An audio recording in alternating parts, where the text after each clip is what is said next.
Hey everyone, welcome to another episode of What I Watched Last Week. This is the week of November 25th to December the 2nd, or 1st, I guess.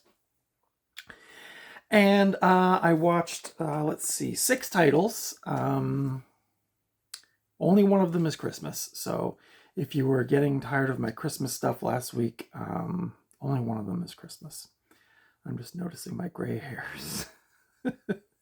As at this accelerated age, this is expected. So, but anyway, I hope everyone's well and healthy and watching movies. And we just had our first snowfall today, which is exciting, December 1st. So I'm enjoying the scenery as I look out my window and see everything with that nice little blanket of snow. It's I kind of like that. I mean, I know I don't necessarily like shoveling and all that other yucky stuff that's associated with winter and freezing rain and sliding around, but that's sort of peaceful for snowfall. I do enjoy that. But anyway, let's get on to the movies because that's probably why you're here.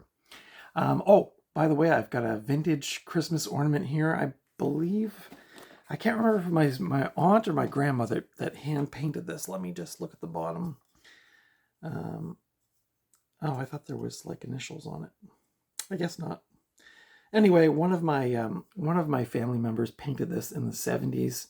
It's Santa on one side and Mrs. Santa on the other side. It's super cute, and I think you put a candle in the top. I will not do that because I don't want wax to ruin it, but very cute.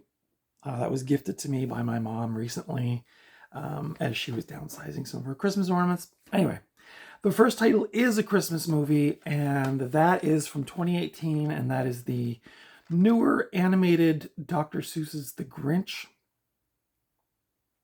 The synopsis for this movie, if you don't know, I can't imagine. I figure most people have probably seen at least the original. A grumpy Grinch plots to ruin Christmas for the village of Whoville.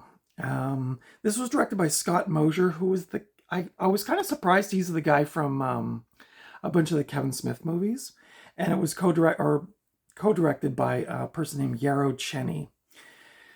The voice actors in the film are Benedict Cumberbatch, who plays the Grinch and does a wonderful job. Rashida Jones, Kenan Thompson, and Angela Lansbury is in there. I think this might have been one of her last performances before she passed away. This is the third adaptation of the Dr. Seuss story from 1957, How the Grinch Stole Christmas. Of course, there was the 1966 TV special, which I talked about last week, and there was the 2000 live action with Jim Carrey, which was okay, but it was, I don't know, I thought it's a bit gritty for the story. Yeah, anyway, I'll save that for another time. Danny Elfman composed the score for this one, so it has that magical, whimsical soundtrack. This was released in the United States on November 9th of 2018. It grossed over $540 million worldwide, becoming the highest grossing Christmas film of all time, as well as the highest grossing Dr. Seuss adaptation. The budget was $75 million, so this made a whopping return, $540 million. This film currently holds a 60% on Rotten Tomatoes and a 6.4 out of 10 on IMDb. My thoughts on the film, okay, so I'm a huge fan of the original, as I may have mentioned to you guys. One of my favorite like holiday specials, I guess. It's not really a film, it's only like 20 something minutes long, but I grew up on the Grinch in the 70s and 80s and all through my adult life. The 66, I think it was. Yeah, 66. So I've always had a fond spot for that film. I did like the Jim Carrey movie, all right. Again, I thought it was a bit gritty compared to like the original story and the original cartoon, but this one kind of brings back the more wholesome angle. There's not as much crudeness in it, which I appreciated. But the thing I loved the most about this was the background scenery. So I don't know. I don't think any of it was practical. I think it was all digital. But the landscape and the town of Whoville, I thought was so pretty and so well done. It's so colorful and It's just fun, and it really matches the tone of the funness of this film.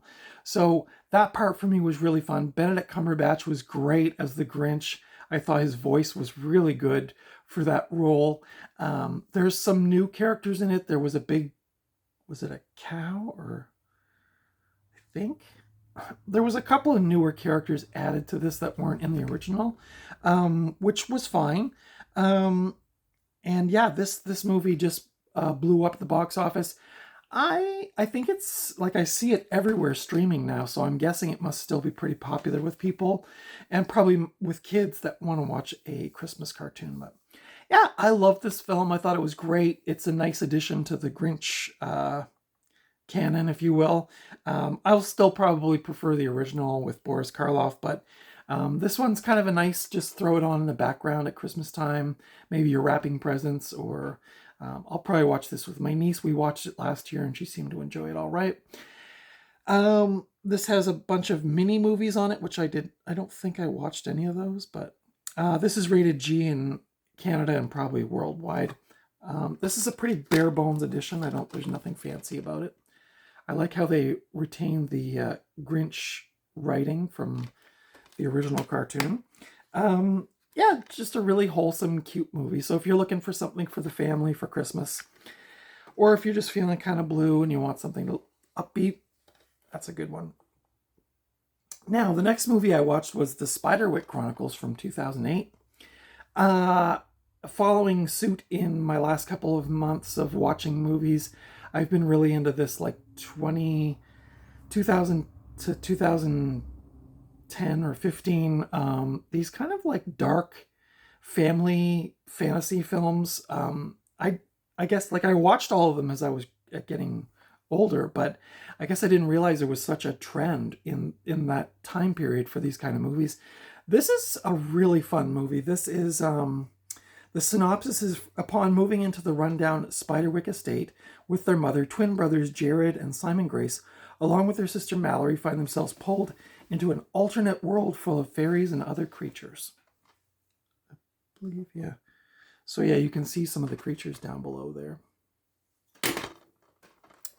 This was directed by a person named Mark Waters, who did the Freaky Friday remake. He also directed the Mean Girls movie. This stars Freddie Highmore in a dual role as the brothers Jared and Simon. And it also stars Mary Louise Parker, Nick Nolte, and Seth Rogen as the little critter there. The budget for this film was $90 million, and it raked in $164 million at the box office, approximately, based on the book series The Spiderwick Chronicles by Tony D. Terlizzi and Holly Black. This has an 81% on Rotten Tomatoes and a 6.5 out of 10 on IMDb. And my thoughts on this film: great little fantasy movie, great fun. The CGI, the animated characters, are actually really well done. From this time period, 2008, the CGI was still, I mean, to me, it's still kind of dicey, but excuse me, back then it was like, it seemed so new, and oftentimes the CGI didn't work all that well. But in here, it's great. I love the creatures in here.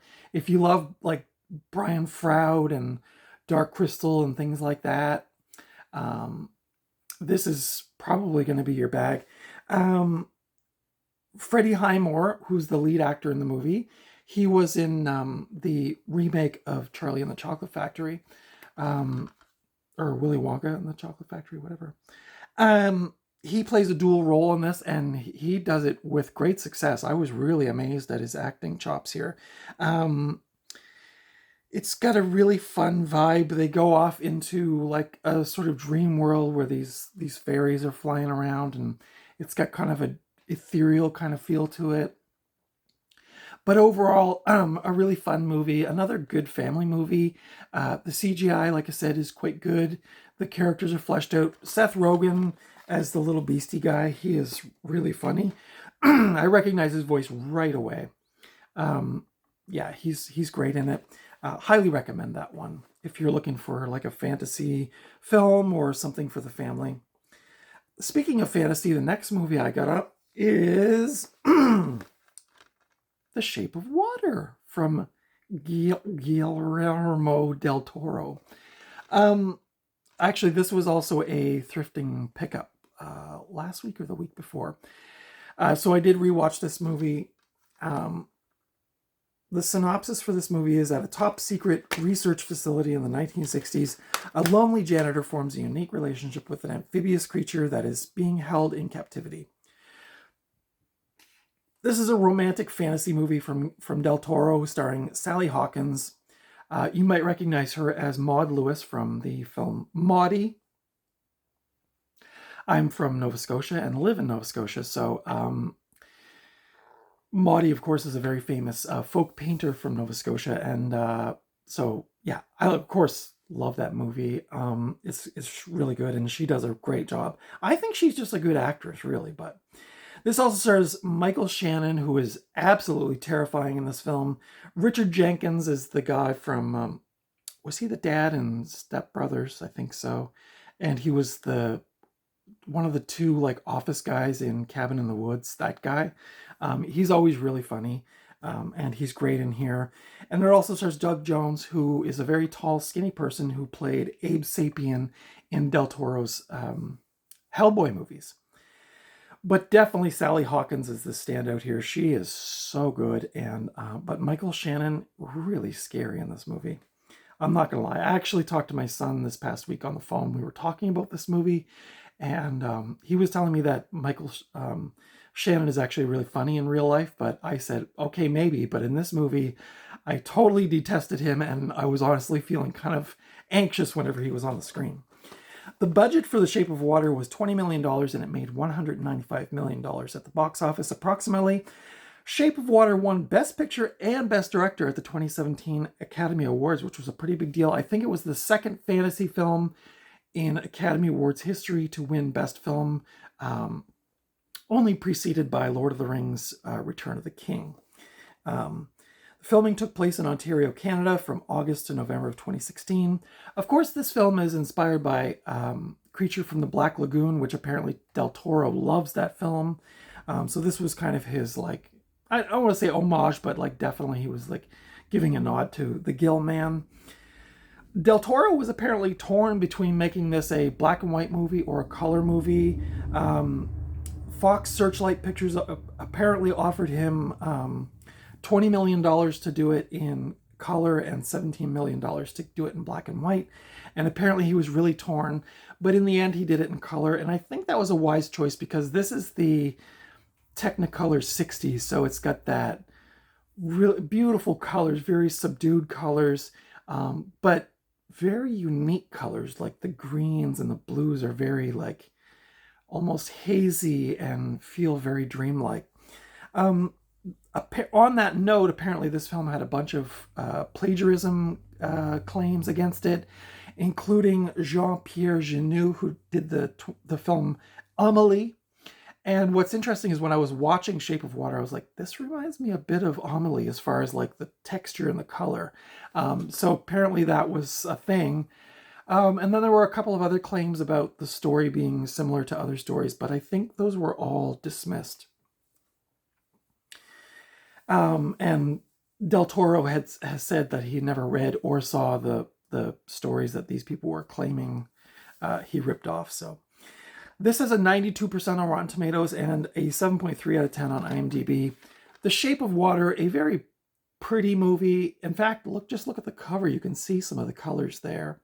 That scene in particular was so beautiful.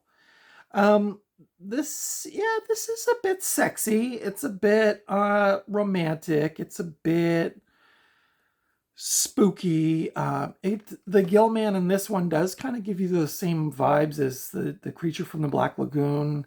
And obviously he doesn't, well, in this one actually he does make some noise, but in the original Black Lagoon he doesn't, I don't think he says anything or makes much noise, but I definitely got the vibe there. So Del Toro definitely got it right with the creature design and the way that he portrayed the character. Again, I thought that Sally Hawkins' acting was so good in this role. This must have been an awkward role, falling in love with a big fish man, but she was so convincing. I was also reading that apparently there was some backlash on this film saying that because Sally Hawkins' character is a mute, that is, she can't hear or no, she can't talk, but she can hear.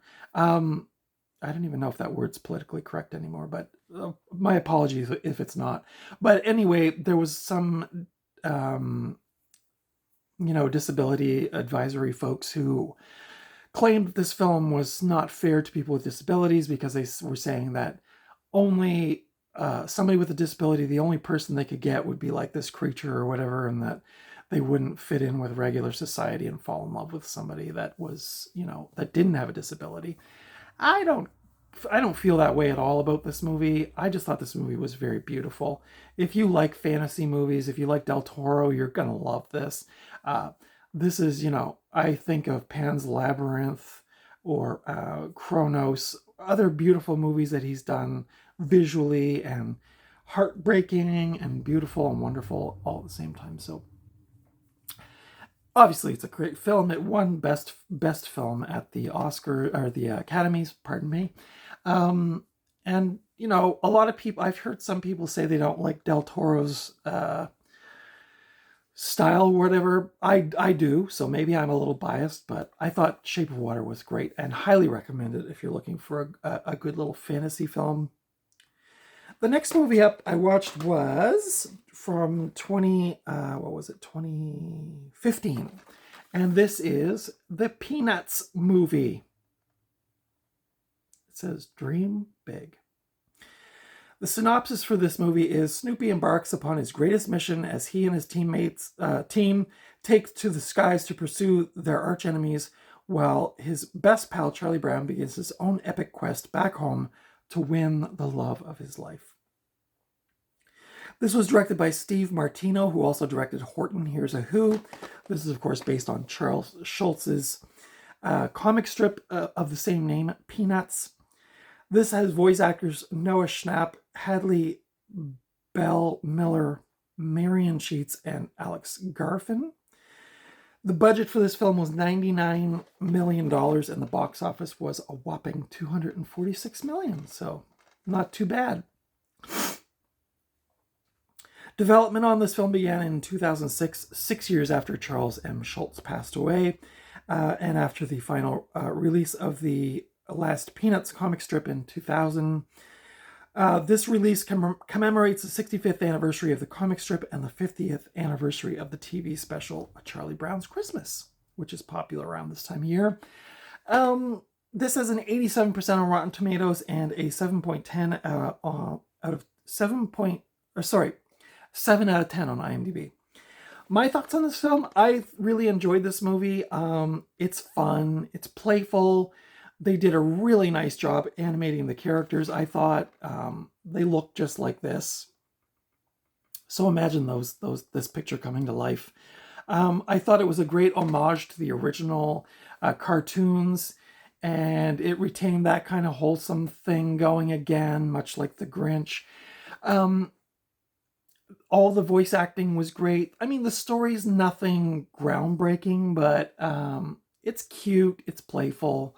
I remember when this movie came out, I was kind of at a dark time in my life, or not dark, but like I was really blue. I was just going through a breakup, and this movie came along, and it definitely cheered me up. And I remember, some of you might remember this on the internet. You could like peanut eyes yourself and make yourself into a Peanuts character. I remember doing that, and that was kind of fun. But yeah, this movie's just a great homage to Charles Schulz's characters. And after I watched this, I did end up watching a documentary on YouTube about Charles Schulz and learning about his life, and that he was a pretty unhappy guy, actually, in real life, allegedly, according to this documentary, which I found kind of surprising because Peanuts is really quite upbeat and fun and lighthearted. But yeah, he was just kind of a sad fella, but he was very rich. And I'm sure his estate is still very, very happy with the income.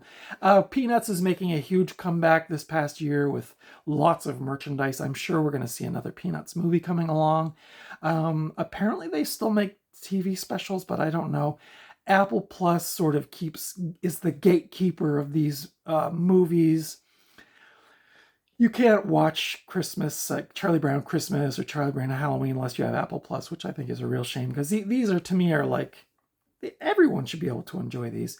I do believe they're on TV again. There was a period where they were not on TV, or they were on like a special cable channel. But I mean, I always remember watching Charlie Brown, the Halloween special and the Christmas special every year. It was a big deal. You knew in the television guide when these shows were coming on, and you made sure you were home to see them. And I think in those later years, I probably taped it off the TV with my VCR. And my sister, I think my sister got me. Oh no, that was the Grinch. I was thinking I got a VHS, but no. But recently I've acquired the DVDs for both of those specials, and it's so fun to revisit them. But this is great. If you love Peanuts, this is a great homage to the original comic strips. It's got that playfulness, like I said. It's fun, upbeat. I can't remember if the music was the same. No, I think that got the original music. I think that person may have passed away, but I think it still retained some of the bouncy Charlie Brown music in it. But yeah, great fun. You could see Charlie Brown as the fighter pilot there. Charlie Brown doing a little dance at a school dance. It was really fun. Love the movie. Definitely a good one to rewatch again with the family. Really fun. I got 2 more movies to go. Apologies for this one, but because I only have it in a 4-pack, but I did watch Batman Returns, which is another sort of holiday movie. You could. I don't think you would have to argue it like Die Hard people do, but it's got Christmas stuff in it. And I watched Batman Returns again. I've watched this movie so many times over the years. I was a big fan of all of these movies. I know that's probably blasphemy to some of you, but I was in my 20s when these movies came out, and I just had a soft spot. I loved 66 Batman with Adam West, still do to this day. And so actually, I appreciated the darkness of Batman and Batman Returns, but I also enjoyed the campiness and fun of the latter two. And then, of course, the Christopher Nolan ones, I love those as well. I just like Batman in general. So, but we're talking about Batman Returns. The synopsis for this movie is, while Batman deals with a deformed man calling himself the Penguin, wreaking havoc across Gotham with the help of a cruel businessman, a female employee of the latter becomes the Catwoman with her own vendetta. This was directed by Tim Burton. Tim Burton directed the first one. I'm sure most of you already know that. He came back for the second one, though he didn't really want to do it, but he agreed to do it if Warner Brothers would let him do basically whatever he wanted, and he sure did. This stars, of course, Michael Keaton comes back, Danny DeVito as the Penguin, Michelle Pfeiffer as the Catwoman, and Christopher Walken as Max Schreck, the evil businessman. Yeah, like I said, Burton had no interest in doing doing a sequel, period. And he agreed to return for creative control. Filming took place between September of 1991 and February of 1992. There was some backlash when this movie came out from parents groups and people like that, Karens, I guess we call them now, because the tone was darker than the first one, and there was sexuality and violence and blood and gore, and not gore, but Penguin definitely bites somebody's nose off and there's blood gushing. So a lot of parents were upset by that. And I think even McDonald's was going to carry the toys, and they sort of got in some heat over it because they were marketing it as a kids movie with these Happy Meal toys, and then that caused more backlash. But anyway, whatever. That's all in the past. It's the same as the PMRC now. It's like, it's almost like quaint. It's like, okay, cool. That happened. Michael Keaton, of course, reprised his role as Bruce Wayne and Batman, and apparently his salary was $10 million, which was double what he got in the first movie. I mean, if you're Michael Keaton and the first one was like one of the biggest movies of all time, of course you're going to ask for a double increase in your paycheck. At the very end, there's a scene where the bat signal goes up in the sky, and you see Catwoman from behind. You see the back of her head, and she's looking at the bat signal. Apparently that was filmed in post-production. They couldn't get Michelle Pfeiffer back, so they had to use a body double. But the test audiences responded more positively to that ending, and so they decided to add that in 2 weeks before the film's release. So that's pretty wild when you think about it. Music by Danny Elfman again really makes this movie pop out. I always like Danny Elfman's music in the Tim Burton movies. This Batman Returns, which is the movie we're talking about, has a 82% on Rotten Tomatoes and a 7.1 out of 10 on IMDb. I think fairly well loved, and a pretty good follow-up to the original. Yeah, I've always had a soft spot for these movies. Like I said, I like the animated series. I like all the Batmans, really. I don't think there's one I don't really like. The newer one, the Batman with Robert Pattinson, I've only seen that 2 times. The first time I saw it, I was in the theater and I was really sick and I actually fell asleep. I did watch it on Blu-ray and I enjoyed it quite a bit more, but that's one I feel like I'm a little stalled out on, but maybe. I think they're making a sequel too, so. But yeah, Batman Returns, great film. I don't think I have to spend too much time talking about this movie. I mean, I think everybody pretty much knows at this point about these movies. This was a great, fun, kind of gothic take on Batman, a darker tone. I think it was somewhat based on the Frank Miller, and it's just got that very dark gothic tone. Gotham City looks beautiful in its darkness with the Christmas lights against it. Great for this time of year. In fact, I usually do watch it around this time of year, and I just adore it so much. So high recommendation for me. One of the early superhero movies too. I mean, superheroes were pretty much unheard of at this point, except for like TV movies and stuff.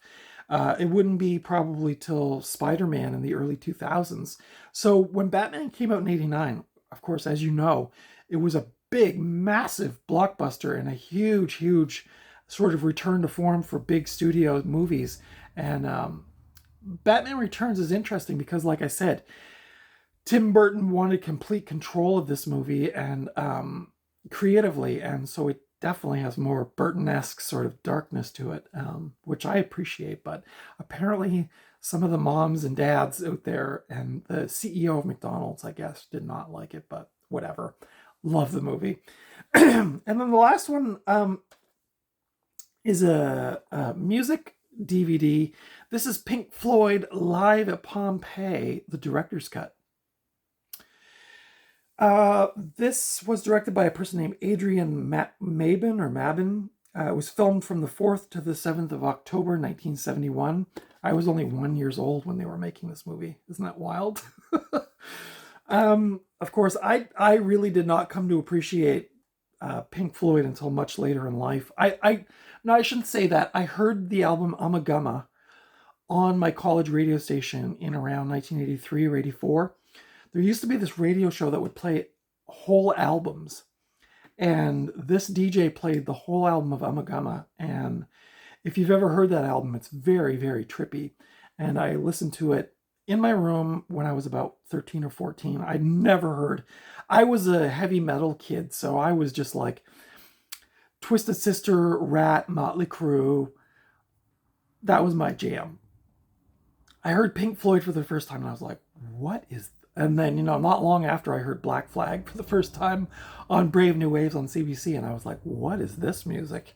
That was my sort of awakening to other kinds of music. But so I guess I could say I enjoyed Pink Floyd at a younger age, but I've really, really come to appreciate it in, say, the last 10 years. I've bought a lot of their albums and listened to them, and I always liked this movie. And I finally found a DVD copy. I was very excited the day I found this. If you go back into my thrifting videos from like the fall of 2022, I think it was, when I found this, I was over the moon when I found this. So apparently the band insisted on playing live and using the regular touring gear for this film. This is like just to put it into some context, I don't know if there's any pictures, but, oh yeah, here. So they set up the band in this amphitheater in Pompeii and set up their gear. You can see all their speakers there and the people setting up the equipment. There's some funny shots from From them, there's the ever sexy Roger Waters. But yeah, so it's basically a film of them playing their music in this amphitheater, and then it's cut in between is like scenes of them just like hanging out, eating breakfast, talking about stuff. There's some really cool like behind the scenes where Roger Waters is playing like Moog synthesizers and things like that, and making these really cool like experimental keyboard sounds. Of course, that really appealed to me. The first time I saw this movie, I was very, very high. Now, bear with me now. I don't do that stuff anymore. But when I was in my early 20s, I had a friend or a group of friends, and they were like kind of goth kids. But they had the VHS of Live at Pompeii. And I don't know how this came about, but we were very high on a certain substance, which can cause you to hallucinate. And I was listening to, believe it or not, on headphones, I was listening to Depeche Mode because it was one of my goth friends' Walkmans and tape. While I was listening to Depeche Mode, I was watching Pink Floyd Live at Pompeii on the screen. And suffice to say, it was a very bizarre experience. But I was very, very fixated on this. It was a pretty weird experience. But that was my earliest memory of watching Live at Pompeii. And again, I had not seen this in like 30 years. So to rewatch it again was wonderful. Let's see, what else can I tell you about this? Apparently there was insufficient power to power the band. So that was a problem when they first arrived at the space. That apparently was resolved by running a lengthy cable from the local town hall. The 70s, hey? The running time is 80 minutes. It premiered the 10th of November, 1973 at the Alouette Theatre in Montreal, Quebec, in my home country of Canada. It was such a huge financial success in Canada that, according to Billboard, the film did such great business that there was a number of additional prints of the film ordered, and the film went on, I guess, to make a bit of money, moderate money, and became sort of a cult hit.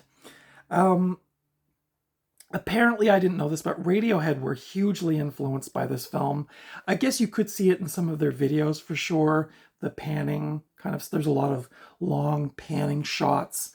But this is Pink Floyd to me at I know like you're going to say Dark Side of the Moon is the height of their power, but for me, this kind of like 69 to 71 kind of period, I thought they were just really on their game.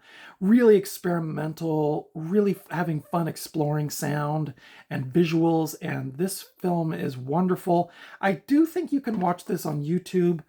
You didn't hear that from me, but the bonus features on this are the original film. So this director's cut had some additional stuff added to it, like real bad CGI planets and stars and stuff. I don't know why they intercut that. It looks kind of goofy, but the original cut of the film is on here if you want to watch it, which I definitely did. There's a little documentary. There's a Pompeii map and history, lyrics, photo gallery, album graphics, and something called Odds and Sods. I didn't visit all of the special features on this, but there's a scene where Roger Waters is playing a gong against a sunset. Yeah, it's really quite stunning. If you're a Pink Floyd fan, especially the early Pink Floyd, you'll probably really love this. This is just really good. And the playing is so friggin' fantastic. They do some experimental stuff. They do some of their songs, Echoes, Careful with That Axe, Eugene, A Saucer Full of Secrets, Set the Controls for the Heart of the Sun is really good in here. So yeah, if you love Pink Floyd, even if you're not a super Pink Floyd fan, but you like concert films or music films, this is one of the best to me. Of course, they did The Wall later on, which became a huge hit, but this is a great film. Highly recommend if you like, a prog rock, 60s, 70s psychedelia, Pink Floyd, trippy visuals. Yeah, you can heighten it however you want, but these days, probably too much coffee and sugar. But anyway, love this film. Let me know your thoughts on any of the films that I watched this past week. If any of those are your favorites, or sorry for bumping the camera a bit. If any of those films are your favorites, or if you have thoughts on them, or maybe you didn't like them and you're really, really angry, you can go ahead and just leave comments. I love talking about movies, and I love talking about, films and acting and all that kind of stuff, physical media. So feel free to leave your comments. Consider subscribing if you haven't already. Consider giving me a thumbs up if you like this kind of content. Follow me over on Instagram at Night Owl Video. And until next time, I'll be back next week with another video. I've already watched, next week, one of the films I will talk about is Planes, Trains, and Automobiles, which I watched last night, so that'll be coming next week. Until then, take good care of yourselves. Enjoy the, light up your lights. It's a dark time of year. It's a crazy time of year with the holidays, but make sure to take care of yourselves. Light up those lights. Feel cozy, feel happy in a dark world, and take good care of yourselves. And I will see you in the next video. Until next time, I'll see you at the video store or at the thrift store or just out and about somewhere. Until next time, take good care. Bye.